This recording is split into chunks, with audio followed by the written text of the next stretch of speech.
सगळ्यांना श्री स्वामी समर्थ, श्री गुरुदेव दत्त, ओम नमो आदेश, गुरु गोरक्षनाथ महाराज, गुरु बळीबाबा मच्छिंद्रनाथ महाराज की जय. आज आपण मार्गदर्शन बघणार आहोत गुरुचरित्राबद्दल. गुरुचरित्राबद्दल बरेच लोक चुका करत आहेत.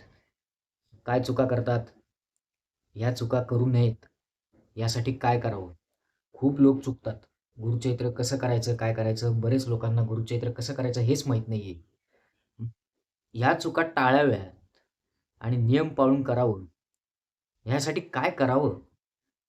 खूप जण अशी आहेत, सेवेकरी आहेत, सेवेकरी ताई आहेत, सेवेकरी दादा आहेत. त्यांना गुरुचरित्र कसं वाचायचं हेच कळत नाही. गुरुचरित्र ही खायची गोष्ट नाहीये. गुरुचरित्र ही खायची गोष्ट नाहीये. गुरुचरित्र वाचणारा मनुष्य जो आहे, तोच खूप भाग्यवान असतो. ज्याच्या भाग्यात गुरुचरित्र वाचणं येतं, तो माणूसच वेगळा आहे. प्रत्येकाच्या भाग्यात येत नाही. पण गुरुचरित्र वाचताना ज्या चुका होतात, बरेच लोक आता केंद्रामध्ये गुरुचरित्र वाचतात, घरी वाचतात. पहिले आपलं घर स्वच्छ करा, मन स्वच्छ ठेवा, विचार स्वच्छ ठेवा, वाणी स्वच्छ ठेवा आणि नजर स्वच्छ ठेवा आणि मग गुरुचरित्र वाचायला बसा. गुरुचं आपण चरित्र वाचतोय, गुरुची स्तुती करतोय हे लक्षात घ्या. जेव्हा तुम्ही केंद्रामध्ये गुरुचरित्र वाचायला बसता, बरेच लोकं तिथं माईकवर गुरुचरित्र चालू असतं, बरेच लोकं वाचत बसतात. वाचणं म्हणजे काय? तर मुखाने वाचणं. वैखरी पाहिजे. वैखरी म्हणजे मुखाने मोठ्याने वाचणं. आपल्याला ऐकू जाईल एवढं तरी वाचलं गेलं, एवढ्या आवाजात ते कळलं पाहिजे. आपल्याला तरी कळलं पाहिजे, की आपण काय वाचतोय. बोटं फिरवतात. तर बोटं फिरून काय कळणार काय तुम्हाला गुरुचरित्र? बरेच सेवेकरी असे आहेत. बरेच. आता तिथं चालू असतो अध्याय अध्याय क्रमांक 12. आपला चालू असतो अध्याय क्रमांक 9. बरेच सेवेकरी म्हणतात, "दादा, की बाबा तिथे मॅच कसं करू त्या अध्यायाला?" या गोष्टी आहेत. आपलं मोठ्यांनी वाचन करायचं. तिथे जरी चालू असलं, प्रसाद दाखवला. आता गुरुचरित्र सांगता सगळ्यांची झाली असेल. अ, गुरुचरित्र सांगता झाली असेल, ब्राह्मण भोजन झालं असेल, सवाष्ण ब्राह्मण सगळ्यांनी जेव घातली असेल अशी आशा करतो. तर जर पाळता येत नसेल, तर काही करू नका. नुसता जप केला तरी चालेल 7 दिवसात. आता अशा सेवेकरी ताई आहेत. ॲक्चुअली कसं आहे माहिती आहे का? खरं म्हणजे गुरुचरित्र हे स्त्रियांनी वाचायचंच नाहीये. टेंबे स्वामींनी सांगितलेलं आहे तसंच आहे. गुरुचरित्र हे महिलांनी वाचायचंच नाहीये. महिलांनी वाचायचंच नाही. मग सेवेकरी म्हणे, "दादा तुम्ही तर म्हणले, की गुरुचरित्र महिलांनी वाचलं तर चालतं." हो, पण काय वाचलं, कुठलं वाचलं तर चालतं? परमपूज्य गुरुमाऊली जे त्र्यंबकेश्वरचे पीठाधीश आहेत, त्यांनी गुरुचरित्र आवृत्ती काढलेली आहे. ते दिंडोरी प्रणीत गुरुचरित्र म्हणून प्रचलित आहे. ते महिलांनी वाचलं तर चालतं. पण कसं वाचावं? नियम काय असावेत? हे नियम पाळले पाहिजे. गुरु कळला पाहिजे. नंतर गुरुचरित्र वाचणं हे सोपं नाहीये. बरेच जणांना गंमत वाटते. आता माझ्यासमोर अशी उदाहरणं आहेत. एक जण सेवेकरी दादा होता. तो काय आहे, त्याने म्हणजे सगळं वाचायला घेतलं, सगळं केलं. पण संध्याकाळी 7:30-8:00ला तो फिरायला गेला मित्रांसोबत आणि नॉन खाऊन आला. त्याला येताना रात्री 10 वाजता हडळ दिसली पुढे. अरे, तुम्हाला काही गंमत वाटते का गुरुचरित्र वाचायला? गुरु कळणं हे सोपं नाहीये आणि गुरुचरित्र वाचणंच सोपं नाहीये. तुम्हाला नसेल जमत तर नका करू ना. का टास करता गुरुचरित्र वाचण्याचा? जर करायचं असेल तर नियम पाळून करा. महाराज सोपे नाहीत. महाराज कळणं अवघड आहे. महाराज कळणं अवघड आहे. सोपे नाहीये महाराज. तुम्हाला वाटतंय खूप साधं सोपं आहे. तसं नाहीये. बरेच लोक असे आहेत,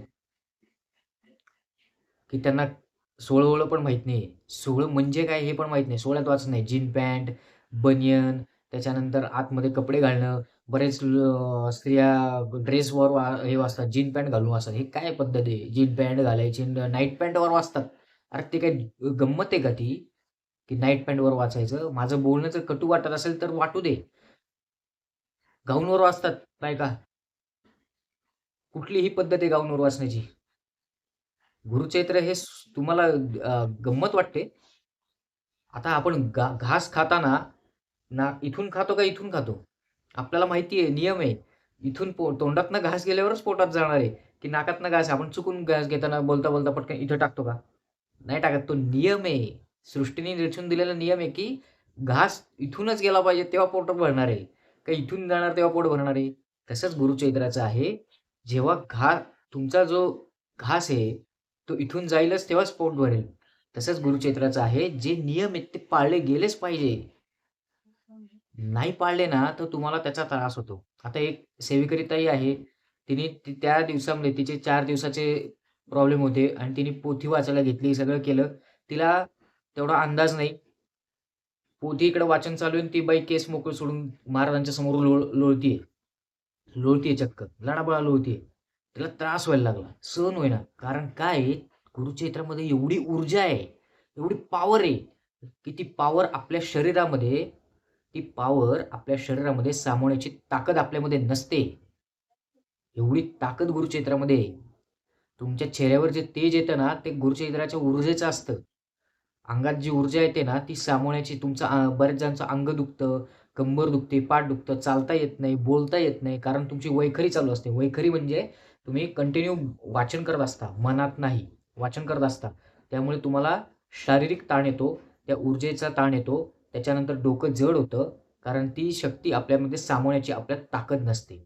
एवढी ताकद त्याच्यामध्ये आहे, त्या ऊर्जेची. त्यामुळे आपल्याला ते त्रास होत असतात. मग आता त्या ताईला काय सांगावं? का पाळून केलं नाही? आणि बरेच जणांचा अट्टास आहे, की मूळ पोथी वाचायची. का तुम्ही अट्टास करता मूळ पोथी वाचायची? मूळ पोथी नाही वाचली तरी काही हरकत नाहीये. बरेच जणांचा अट्टास असतो. मला मूळच पोथी पाहिजे. का मूळ पोथी पाहिजे? अरे मूळ पोथी वाचायची म्हणजे काही सोपं नाही. लक्षात घ्या. ऐऱ्या-गैऱ्याचं काम नाही ते. मूळ पोथी वाचायची. मूळ पोथीला पाळणं खूप लागतं. सोळं-ओळं लागतं. प्रचंड सोळं-ओळं लागतं आणि सोळं म्हणजे हेच लोकांना माहीत नाही पहिली गोष्ट. मला सांगा सोळं म्हणजे काय? सोहळं म्हणजे एक असं वस्त्र आहे, जिथं कुठेही शिवण नसते. साडी जशी असते आपली, तसं साडीसारखं ते वस्त्र असतं आणि त्याला कुठेही शिवण नसते. कुठेही शिवण नसते त्याला. ते सोहळं आणि आपण हे वरती जे घालतो त्याला उपवस्त्र म्हणतात. ते उपवस्त्र कुठलंच नको. सोहळं म्हणजे काय, की सोहळं नेसायचं म्हणजे कुठलंही त्याला शिवण नसते आणि सोहळ्यात राहायचं, सोहळ्यात आचरण करायचं म्हणजे कुठले उपवस्त्र, ही जी बाहेरची वस्त्र आहेत, तुमचं जे काही वस्त्र असतील बाहेरची, ती कुठली वस्त्र तुम्ही परिधान करायची नाही. त्याला सोहळं-ओहळं म्हणतात. बऱ्याच लोकांना सोहळंच माहीत नाही काय आहे. घ्या आता. माझं बोलणं जर तुम्हाला लागत असेल, ते लागू दे. त्याला मी काहीच करू शकत नाही. कारण बरेच लोक नियम पाळून करत नाहीत. हे मला खटकतंय आणि बरेच लोक असे आहेत, की गुरुचरित्र कसं करायचं हेच माहीत नाही. बरं तुम्ही ब्रह्मचर्य पालन करा. गादीवर झोपतात चक्क. गादीवर. अरे काय तुम्ही गादीवर झोपून महाराज असं नाही सांगत. तुम्ही गुरुचरित्र आपलं काय शिकवतं हे लक्षात घ्या. पहिले गुरुचरित्र समजून घ्या. आपलं अंतःकरण हे महाराजांपाशी गेलं पाहिजे. पूर्ण समर्पित होऊन गुरुचरित्र आपल्याला काय शिकवतं? आपला देह जो आहे, गुरुचरित्रात एक कथा आहे. आपला हा जो देह आहे, आपला काहीच नाहीये. हे सगळं भगवंताचं देणं आहे. मग आपण का या देहाचा अहंकार बाळगावा? आपण का मीपणा, आपला अहंकार, आपण ह्या देहाला का अहंकार, आपण मी का करायचं? आपला अहंकार का बाळगायचा या देहाचा? हे शरीर नश्वर आहे. तुम्हाला आत्मा अमर राहतो. भगवद्गीतेत सुद्धा दिलेलं आहे. आत्मा अमर आहे. फक्त शरीर आपलं जात असतं. आपलं हे आपण अमर राहत असतो. म्हणजे अमर म्हणजे आपला आत्मा कंटिन्यू आपला राहतच असतो, भटकत असतो. मग गेल्यानंतर माणसाचा आत्मा कुठल्या ना कुठल्या योनीत जन्म घेत असतो. मग चांगल्या योनीत जन्म घेत असेल, 84 योनी आहेत. तर त्याच्यामध्ये चांडाळ योनीमध्ये घ्यायचा का कुठल्या अजून दुसऱ्या योनीमध्ये घ्यायचा? चांडाळ योनीमध्ये कधी येतो ते पण आपल्याला शिकायला मिळतं गुरुचरित्रातनं. आता वाचलं असेल ज्यांनी त्यांना माहिती असेल. पण ह्या गोष्टी जर तुम्ही पाळल्या नाही, तर महाराज कसे तुम्हाला हे होतील आणि आपण म्हणतो, "महाराज तुम्ही मला हे नाही देत, ते नाही देत." अरे महाराजांना काही नकोय. महाराजांना फक्त शुद्ध भक्तिभाव पाहिजे. तुम्ही पाळा, नियम पाळा. येताना जाताना रस्त्याने सिग्नल पाळा. महाराजांना ते पाहिजे. हे नियम पाळणे आहेत. गादीवर झोपणं. शयन गादीवर भूमिशयन सांगितलेलं आहे. तर भूमिशयन का नाही करत? त्रास होतो. काही त्रास होत नसतो. आपल्या देहाचं आपलं अस्तित्व सोडून आपण काम ते केलं पाहिजे. गुरुचरित्र वाचलं. गुरुचरित्र कळणंच सोपं नाही हो. ज्याला कळलं तो माणूस अवघड आहे. म्हणजे नुसतं गुरुक्षेत्र म्हटलं की डोळ्यात पाणी येतं ना, तो माणूस, तो व्यक्ती महाराजांच्या खूप जवळ आहे. एवढं आहे. गुरुचरित्र मूळ पोथी वाचण्याचा अट्टहास करू नका. विशेषतः स्त्रियांनी आणि पुरुषांनी पण. जमत नसेल तर मी तर म्हणतो तुम्ही जमत नसेल ना, अजिबात करू नका गुरुचरित्र. अट्टहास नका करू मला गुरुचरित्र वाचायचं. नियम जर माहीत नसतील तर नियम माहिती करून घ्या पहिले. जाणकार व्यक्ती जे आहेत, त्यांच्याकडनं माहिती करून घ्या. काय नियम आहेत, काय नाहीये. पण उगीच वाचायचं, ही ताई वाचते म्हणून मी वाचते. धमक्याने सांगितलं म्हणून मी बसलोय. हौशा नवशा गवशा कोणी येतं उद्या बसतंय गुरुचित्र वाचायला. असं नाही पाहिजे. नसेल जमत जप करा 7 दिवस. काही वाचू नका. महाराजांचा जप केला तरी चालतंय. पण करायचं म्हणून कुठलीही गोष्ट अंधाधुंदी प्रकारे करू नका. त्याने महाराजांचा कोप तुम्हाला माहीत नाहीये कसा आहे. महाराज रागवले, की असे रागवतात. माझ्याकडे पण उदाहरणं भरपूर आहेत. एका घरामध्ये एका ताईची भांडण झाली होती गुरुचरित्र वाचताना. तिच्या नवऱ्याला पटत नव्हतं गुरुचरित्र वाचणं. त्याने गुरुचरित्र पोथीला लाथ मारली. महाराज कसे असतात बघा. महाराजांची कृपा पण आहे आणि कृपादृष्टी पण असते. महाराजांचं सगळं लक्ष असतं. कृपादृष्टी पण असते आणि महाराज दंड पण करतात तेवढा. म्हणजे शिक्षा पण करतात. तो माणूस पोथीला लाथ मारली, महाराज ऐकणार नाहीत असे. महाराजांना माहिती आहे. तो व्यक्ती गाडीवर चालला होता एक दिवस. तर पुढून जीप आली. पुढच्या साईडला अलीकडच्या साईडला दरी होती. जीप आली, तो जीपला धडकला. उलटून जीपवरनं डायरेक्ट पलीकडच्या बाजूला गेला. म्हणजे समोरच्या बाजूला. अलीकडच्या बाजूला दरी होती. तर त्याला तो पडला तिकडे माणूस. पण त्याला एक कणही खरचटला नाही, एक कणही लागला नाही. ज्या वरचं टप्पर असतं, बोनेटवर जाऊन टप्परवरनं जाऊन खाली पडला. बाईक राहिली बाजूला. एवढा खाली पडला, एवढा जोरात ॲक्सिडेंट झाल्यावर सुद्धा त्याला काहीच लागलं नाही. कुठेच काही खरचटलं नाही. पुढे दरी होती. महाराजांनी सांगितलं, "तू मला लाथ मारली ठीक आहे, पण तुझी बायको तिथं तुझी बायको तिथं लक्ष्मी ती घरी गुरुचरित्र वाचते म्हणून तुला मी वाचवलेलं आहे. नाहीतर आत्तापर्यंत मी तुला कधीच घरी टाकलं असतं." ही महाराजांची कृपा आहे. याला म्हणतात गुरुचरित्र. म्हणजे कसं असतं, सोपं नाही हो. तुम्हाला गंमत वाटते बऱ्याच लोकांना. कसंही वाचायचं, कसंही काय करायचं. खायचे-प्यायचे नियम पाळायचे नाही. अवळे बाहेरचं खायचं. नंतर कोणालाही कसंही बोलायचं, परनिंदा करायची. ब्रह्मचर्य म्हणजे हेच माहीत नाहीये लोकांना. सोळं-ओळं माहीत नाही. कसं तुम्ही गुरुचरित्र करता? गुरुचरित्र खायची गोष्ट नाहीये. आता पुढच्या जे जाणकार लोक आहेत त्यांच्याकडनं विचारून घ्या ना तुम्ही, कसं गुरुचरित्र करायचं. उद्या कोणी सांगितलं उठलं म्हणे गुरुचरित्र बसलो, असं नसतं होत. तर गुरुचरित्र करायचं असेल, तर व्यवस्थित विचारपूस करून गुरुचरित्र करा. नाहीतर नाही केलं तरी चालेल. हे माझं स्पष्ट मत आहे. बाकी सगळं महाराज बघून घेतील. झालेली सेवा आज एवढंच मला मार्गदर्शन करायचं होतं. महाराज मार्गदर्शन ह्याच्यासाठीच करणार होते, की गुरुचरित्र कसं वाचावं, काय वाचावं? वाचताना आता हे पहा, वाचताना मनात वाचायचं नाही. तुम्ही म्हणतात विचार येतात, खूप विचार. मग हे विचार कशाने येतात?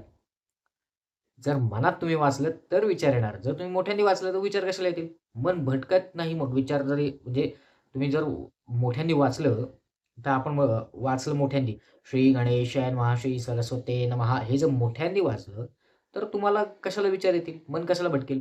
पण मनात जर वाचलं, तुम्ही आता मी मनात वाचतोय. काय कळतंय मी काय वाचतोय? काहीच कळत नाही ना. मग माझं मन काय बुवा इकडनं कोणतरी येतंय, इकडनं कोणतरी येतंय, बुवा इथं टीव्ही चालू आहे, इथं मोबाईल चालू आहे. हे माझ्या मनात येत राहतं. काय येत राहतं? तर मी मनात वाचतोय. विचार येत राहतात. मग मी ऑफिसला गेल्यावर कसं हे करायचं? कसं पाळायचं?